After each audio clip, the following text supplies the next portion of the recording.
What makes this story so compelling is that it is not really a love story in the traditional tabloid sense, even though that is how it is being sold to the public.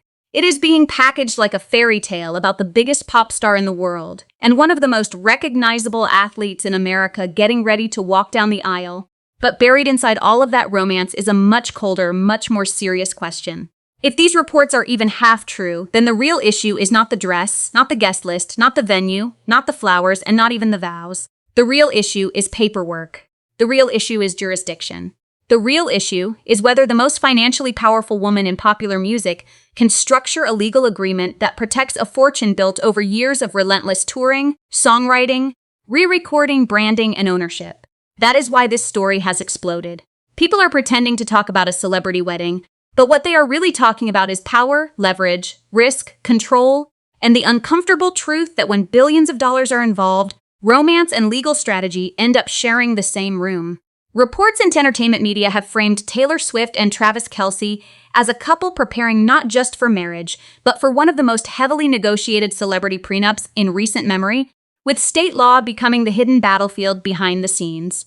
Coverage from Yahoo and The Mirror describes the prenup question as central to the planning process, while legal commentary cited in those reports suggests high privacy, non-disclosure, asset segregation, and the choice of governing law would all be major issues for a couple at their level of wealth and visibility.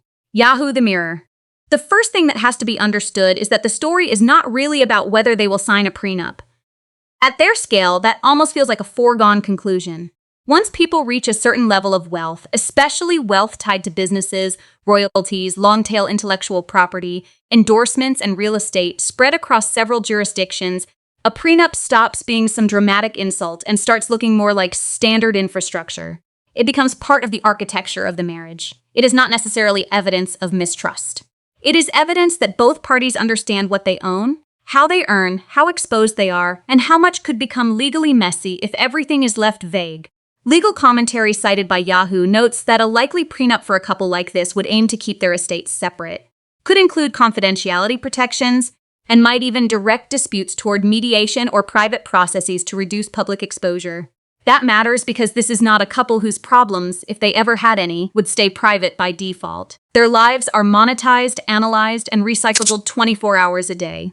So even before anybody gets to the issue of who owns what, there is a second layer of protection that celebrities increasingly care about. Who gets to say what in public after the fact, and how much of the legal conflict can be prevented from becoming content. Yahoo, and then there is the scale of the imbalance, which is where this story becomes especially fascinating. Travis Kelce is not some struggling athlete walking into a superstar orbit with nothing of his own. By any normal standard, he is enormously successful. He has NFL earnings, endorsements, media opportunities, podcast revenue, and a brand that extends well beyond football. But when the public compares his financial profile to Taylor Swift's, the contrast becomes almost absurd. Her wealth is not just large, it is structurally different. It is diversified, self-created, and tied to assets whose value can continue climbing long after any specific tour cycle ends. That includes music publishing, master-related value, film and concert projects, licensing, brand partnerships, and real estate. But above all, it includes intellectual property. That is the difference between being rich and controlling a machine that keeps generating value, because your creative catalog itself is an empire. The coverage around this rumored prenup keeps circling that same idea. The most important thing she is protecting may not be current bank balances, but future expansion. It is one thing to protect money already earned. It is another to protect appreciation, royalty streams, licensing rights, brand value, and creative property that may become more valuable every year of the marriage. That is where a prenup turns from a simple divorce prevention instrument into a forward-looking financial map. Yahoo, The Mirror, that is why the state question matters so much. And it is also why so much of the public conversation has become oversimplified. The viral version of this story says they are choosing between a good prenup state and a bad prenup state, almost like they are picking from a menu. Real life is more complicated, but the core idea is still valid. In the United States, marital agreements are creatures of state law. That means the rules around validity, enforceability, disclosure, formalities, unconscionability, support waivers, and public policy are not perfectly uniform. Two couples can sign agreements with similar wordings in two different states and end up facing different odds if that document is challenged later. So the state choice is not just a technical footnote. It can shape the level of deference a judge gives the document, how difficult it is to overturn, what disclosures must be shown, how support provisions are reviewed, and how aggressively courts look for unfairness. The New York City Bar explains that prenuptial agreements in New York can be valid and enforceable if there is full and fair disclosure, proper execution, and fairness in the arrangement. But it also notes that courts may refuse enforcement when there is fraud, coercion, duress, or serious unfairness. That alone tells you why lawyers for high net worth clients care so much about drafting, timing, and forum selection. This is not paranoia. This is legal planning. NYC Bar. The reason Rhode Island keeps getting treated in this story like the golden ticket is not merely because Taylor owns well-known property there, though that obviously adds a practical and symbolic layer. The bigger issue is that Rhode Island statute places a significant burden on the person trying to invalidate a premarital agreement. Under Rhode Island law, a premarital agreement is not enforceable if the party resisting enforcement proves it was not executed voluntarily and that it was unconscionable at the time of execution, combined with problems involving disclosure or knowledge of the other party's financial circumstances. Even more importantly, the law states that the burden is on the party challenging the agreement, and that burden must be met by clear and convincing evidence. That is a serious threshold. It means the state is not casually inviting courts to unravel these agreements. It is signaling, in effect, that if adults with capacity sign a proper agreement, the challenger has real work to do in order to defeat it. For someone trying to protect a vast fortune, especially one linked to income and earnings that continue to evolve, that kind of statutory framework is naturally attractive. The Rhode Island statute also defines property broadly enough to include present or future interests, real or personal property, and income and earnings, which matters when the wealth at stake is dynamic rather than static. Rhode Island General Assembly. Rhode Island General Assembly, that is why the Rhode Island narrative is so powerful in this script. It is not just Taylor has a mansion there or it would be elegant to sign there. It is that Rhode Island represents the idea of a prenup built to survive attack. If you are a billionaire whose value is attached to songs, licensing, publishing, re-recordings, image rights, and an enormous future pipeline, your nightmare is not simply divorce. Your nightmare is uncertainty. Your nightmare is a situation where years later somebody argues that the agreement was unfair, or improperly executed, or insufficiently disclosed, or so one-sided that a court feels empowered to start cutting into the structure. What wealthy clients buy from elite lawyers is not just a document. They buy predictability. They buy a stronger chance that what they sign will still mean what they thought it meant if it is ever examined under pressure. Rhode Island, at least in the way this reporting has framed it, symbolizes that kind of predictability. It becomes the legal version of building on bedrock instead of sand. That does not mean it is impossible to challenge a prenup there. It means the hill is steeper, and when the estate is enormous, steeper hills are desirable. Rhode Island General Assembly, the Mirror, Kansas, enters the story as the pragmatic runner-up. If Rhode Island is being cast as the high-security option, Kansas is portrayed more like the practical, stable alternative with enough predictability to make elite lawyers comfortable. Kansas law requires premarital agreements to be in writing and signed by both parties, and the Kansas statutory framework for premarital agreements is generally understood to be structured and recognizable to lawyers who work in this area. That matters because a huge portion of legal value in these situations comes from being able to anticipate what courts will care about. A predictable system is not flashy, but it is useful. If one member of the couple is tied to Kansas through home ownership and career geography, and if the courts there are seen as less likely than New York to indulge broad fairness challenges, then Kansas becomes a sensible choice in the rumor mill. It may not carry the same glamorous mystique as Rhode Island, but law firms do not get paid to chase glamour. They get paid to minimize risk. A written, signed agreement with strong disclosures and careful drafting can be powerful anywhere. But a jurisdiction seen as prenup-friendly adds another layer of comfort. That is why the script's ranking of Kansas as second place makes dramatic sense, even if the exact legal pecking order should always be treated with caution, rather than as some absolute truth. Kansas legislature, the Mirror, New York, in contrast, becomes the villain of the story, and that is probably because New York fits perfectly into tabloid storytelling. The wedding, according to reports, may be happening there. So the most dramatic version of the narrative is that the place where the vows are spoken is the exact place where the prenup should not be drafted. That creates a cinematic contrast the media loves. Glamorous city, dangerous legal terrain. Now, the reality is not that New York automatically destroys prenups. The New York City Bar is very clear that prenups can absolutely be valid and enforceable there, but it is also clear that those agreements are not untouchable. Courts may scrutinize fraud, coercion, failure to disclose assets honestly, lack of separate counsel, and agreements that are unfair or inequitable. Child support and custody issues are also not something parties can finally lock in for unborn children through a prenup. So the reason New York gets painted as risky in the celebrity coverage is not that it is uniquely lawless.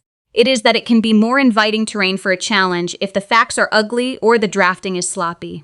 For a billionaire client whose team wants the strongest possible shield, valid if done right, may not feel as comforting as difficult to overturn even if challenged. That distinction is subtle, but it is everything in this story. NYC bar the mirror. This is where the public often misunderstands prenups entirely. People hear prenup and imagine one spouse trying to hoard wealth and the other spouse feeling insulted. But in elite financial marriages, the prenup is often less about punishment than about classification. What counts as separate? What counts as marital? What happens to appreciation? What about revenue derived from an underlying asset that was separately owned before the marriage? What if one spouse's team or business helps amplify the other's career during the marriage? What happens if a brand expands, a podcast gets bought, a catalog gets relicensed, or a film project based on pre-existing work explodes in value? How are homes treated when one spouse owned them before the marriage, but both lived in them? What if money from separate accounts gets mixed into joint purchases? What if one spouse steps back professionally, and the other's empire grows even more quickly during that same period? These are not abstract hypotheticals for this kind of couple. They are exactly the kind of questions that would justify a document long enough to feel closer to a corporate merger file than a romantic accessory. The Yahoo coverage quoting legal commentary gets at this when it suggests they would likely avoid merging estates and could still leave room for future joint ventures while preserving individual ownership structures. In other words, the agreement would not simply draw a line around what exists today. It would draw a framework for how tomorrow's growth is to be interpreted. Yahoo for Taylor Swift specifically, the emotional significance of that framework is probably deeper than the numbers alone suggest. Her public story has been tied for years to control over ownership. The battle over her catalog changed the way huge segments of the public think about music rights. The re-recording strategy was not just a business maneuver. It became a narrative of reclamation, self-determination, and artistic sovereignty. That matters because a prenup involving someone with that history is never going to be read purely as dry legal paperwork. It is part of a larger biography. If you have spent years teaching your audience that ownership matters, that masters matter, that rights matter, that building leverage matters, then of course you are not going to wander into marriage without thinking carefully about the legal treatment of the empire you fought to consolidate. In that sense, a prenup would not contradict her public image. It would actually be consistent with it. It would be the private legal continuation of a public philosophy. Protect the work, protect the rights, protect the future. That is why the script's central claim lands so well emotionally. The most important document in her life may, for once, not be a lyric sheet. It may be a contract that determines whether her decades of accumulation remain unquestionably hers. Yahoo Travis Kelce's side of this equation is also more interesting than the gossip treatment allows. He is often cast in these stories as simply the man marrying up financially, but that is too simple and, frankly, a little lazy.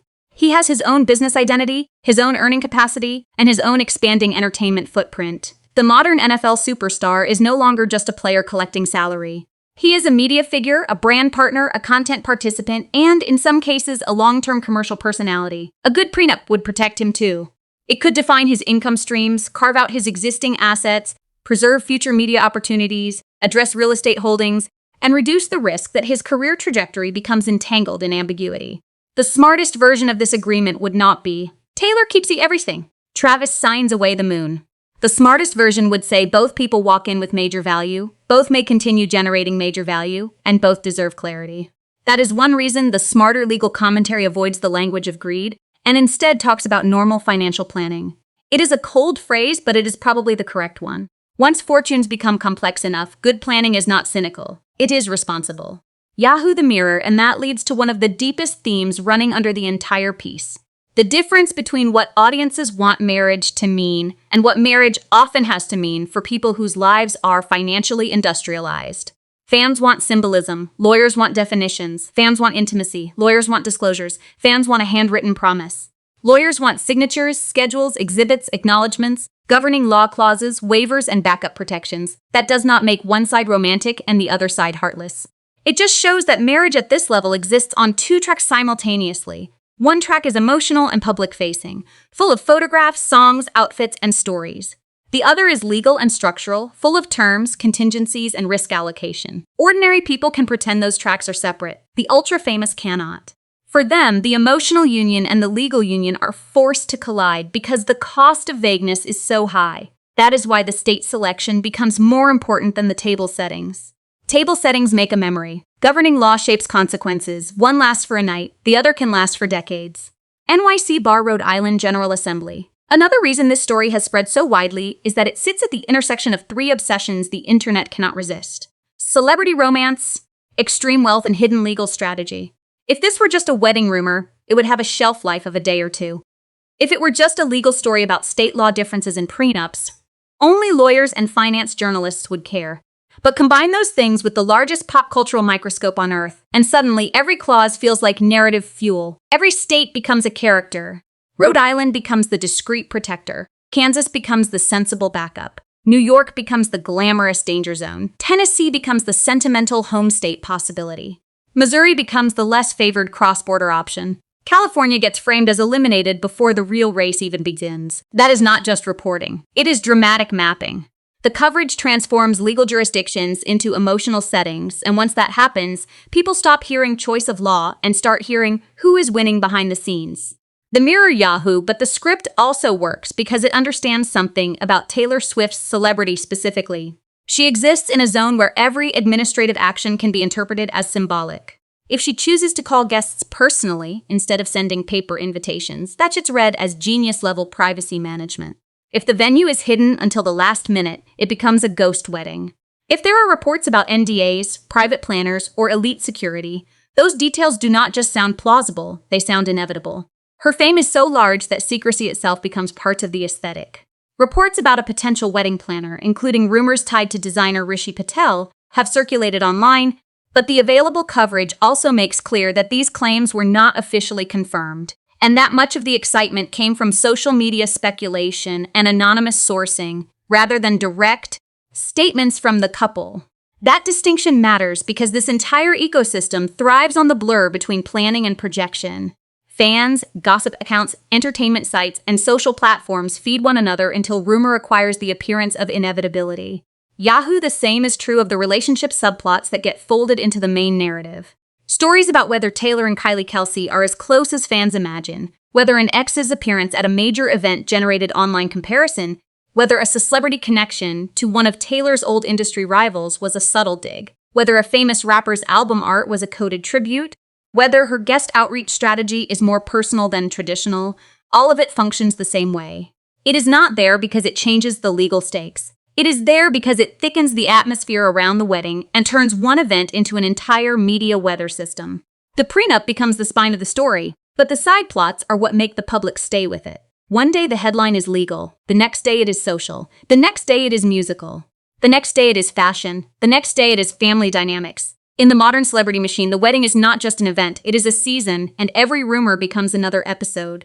Even the chatter about guest invitations being handled by phone rather than through traditional stationery has been framed less as etiquette and more as tactical anti-leak warfare, reinforcing the idea that the entire operation is being run with precision rather than sentimentality. TMZ Yahoo! What gives the prenup portion of the story extra bite is the idea that the agreement itself may also be designed to protect not just money, but narrative. Think about that for a second. A couple like this is not only protecting assets from possible division, they may also be trying to protect the future public meaning of the relationship. If confidentiality provisions, non-disparagement language, private dispute mechanisms, or silence around the agreement itself are part of the structure, then the prenup becomes a media management tool as much as a family law tool. It would not just answer the question, who owns what if this ends? It would also try to answer, how much of the ending, if any, can become a public spectacle? That is a remarkably 21st century version of marriage law. In an older era, wealthy couples worried about estates and inheritance. Today, they also worry about content, search trends, public narratives, viral clips, fan interpretation, and reputational aftershocks. In that context, a prenup is no longer just a division document. It is almost a firewall. Legal commentary discussed in Yahoo's coverage points directly toward this possibility by suggesting clauses that foster confidentiality and privacy, including non-disclosure or non-disparagement terms and private resolution processes. Yahoo, there is also something striking about the emotional optics here. To some people, the existence of a prenup appears to undercut romance. To others, especially in a case like this, refusing to have one would almost look reckless. That tension is part of why the story catches fire. It forces people to confront their own fantasies about love and fairness. Should true love make paperwork unnecessary? Or should true love be mature enough to tolerate paperwork? Should vast wealth be shared in the name of marriage, or protected in the name of autonomy? Does asking for a prenup reveal fear, or does it reveal realism? Those are old questions, but the Swift-Kelce version supercharges them because both people are so publicly legible. One is associated with emotional songwriting and grand-scale feeling. The other is associated with team loyalty, charisma, competitiveness, and public warmth. Put a dense legal agreement between those images and people immediately feel the friction. But that friction may only exist because audiences still cling to the myth that good marriages float above economics mix. Real marriages do not. Certainly not celebrity marriages, and definitely not marriages where future earnings may dwarf even present fortunes. The Mirror Yahoo. In fact, one of the most important truths buried in the script is that the most valuable things at stake may not even be tangible in the usual sense. Music rights are intangible. Brand value is intangible. Goodwill is intangible. Public identity is intangible. Licensing leverage is intangible. Yet these are precisely the assets that can be worth the most. When Rhode Island's law speaks broadly about property, including income and earnings, and when New York's framework emphasizes disclosure, fairness, and proper formalities, what the lawyers are really doing in a case like this is translating modern celebrity value into legal categories that courts can understand. That is no small task. How do you reduce the commercial future of a global artist to language that survives decades? How do you define the appreciation of an intellectual property portfolio that can spike because of cultural events no one can predict? How do you handle future documentary rights, reissues, adaptations, catalog spikes, anniversary releases, or viral rediscoveries of older work? How do you draft for a career whose value comes partly from artistry and partly from myth? The answer is, very carefully, probably with armies of lawyers, accountants, and advisors, and probably with more precision than the tabloids will ever fully understand. Rhode Island General Assembly NYC Bar, that is why the script's closing idea lands so well. When you are worth this much, the paperwork really is as important as the vows. Maybe not spiritually, maybe not emotionally, but materially and legally, yes. The vows define the promise. The paperwork defines the consequences. The vows tell the world what the couple hopes marriage will be. The paperwork tells the legal system what happens if reality becomes messier than hope. For ordinary couples, those two things can be emotionlessly separated. For famous couples, especially those with empires, they are inseparable. The prenup does not replace the romance. It shadows it. It follows it into the ceremony, into the headlines, into the future, quietly doing the work that romance alone cannot do. And that is perhaps the most interesting thing about the entire story. The document everyone is whispering about may be the least glamorous object in the room, but it is the object most likely to outlast the flowers, the playlist, the seating chart, the social media frenzy, and every rumor spinning around the event. The dress will be photographed, the venue will trend, the guests will be discussed. The internet will choose favorite moments and build instant mythology. But the prenup, if it exists in the way these reports suggest, will be the thing designed not for the wedding day, but for all the years after it.